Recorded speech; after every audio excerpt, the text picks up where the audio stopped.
Hey, good morning. So I got to get past this loud thing and then I'll start talking some more. Okay, so here we go.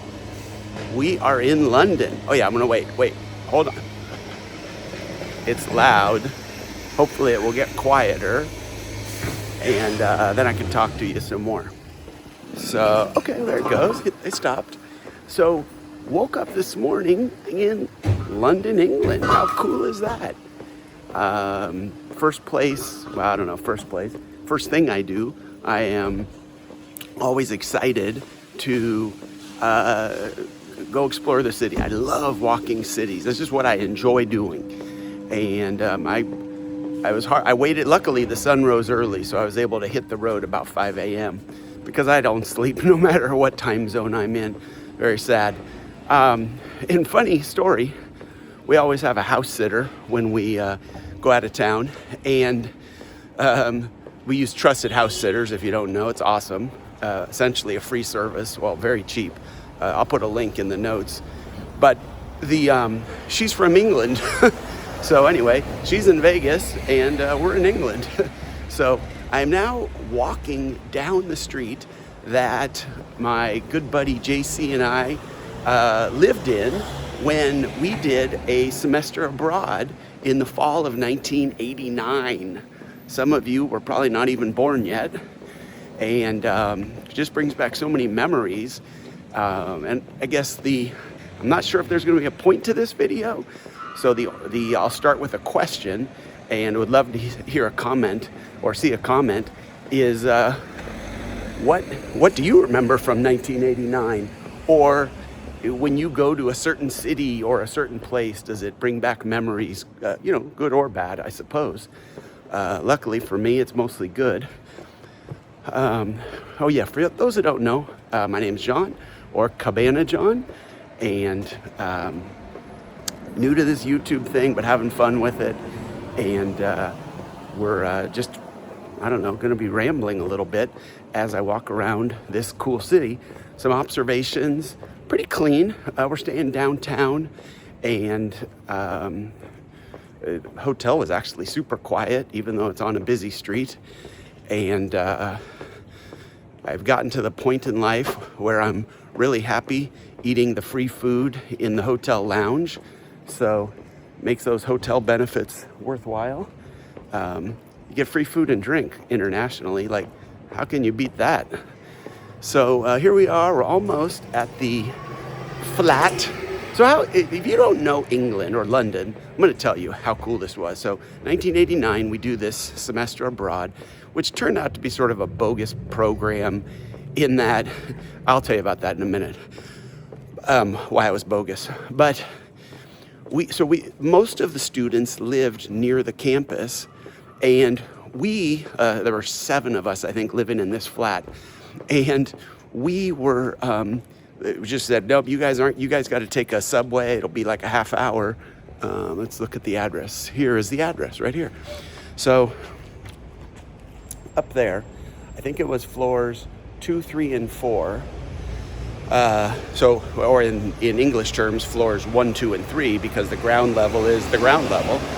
And so we, first floor had the living room and kitchen, and the kitchen at first just had one of those little dorm refrigerators in it.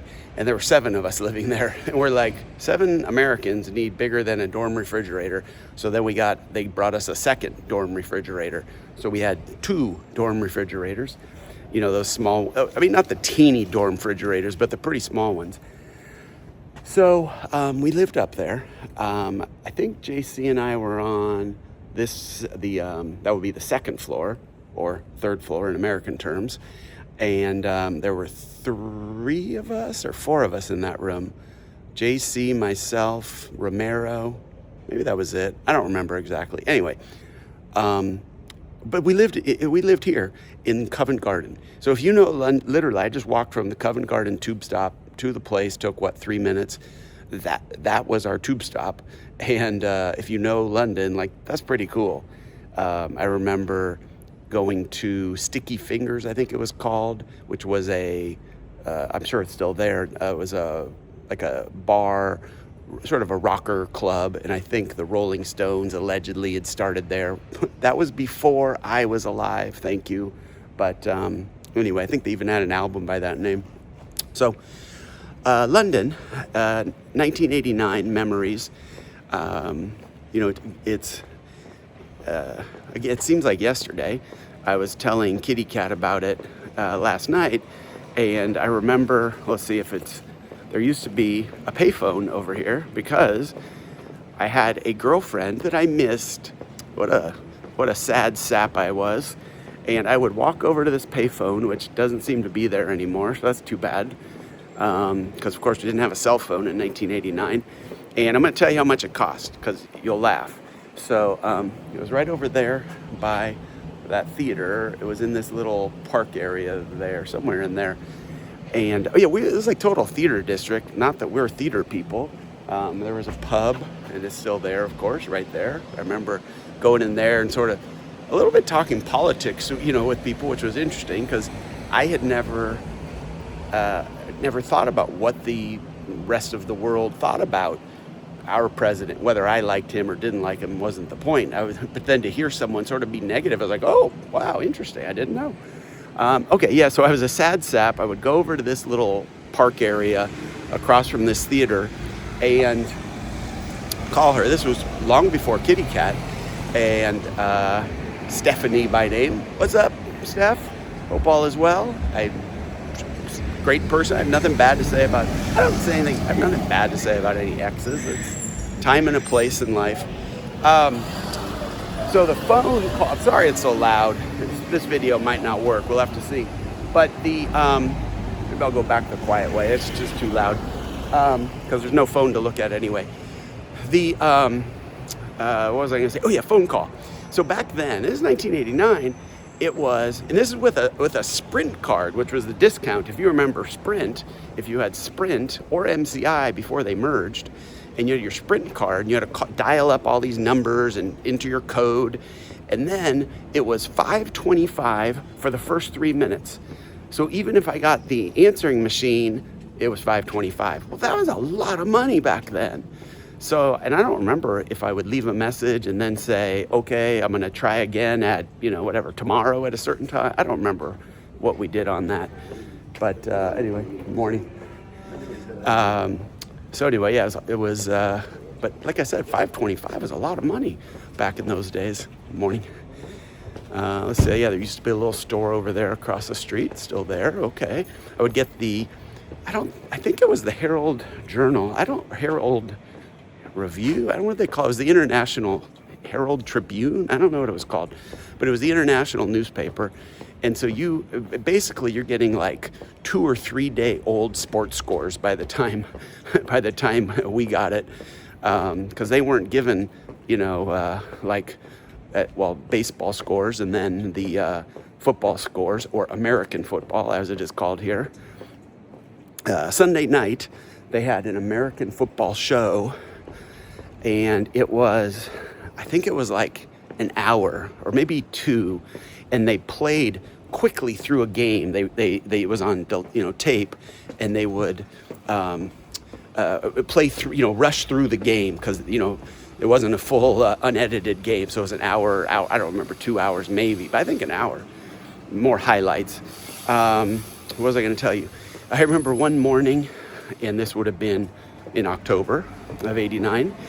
And I got I saw the morning newspaper, and the headline said, Frisco rocked by, I think it said 7.0 earthquake.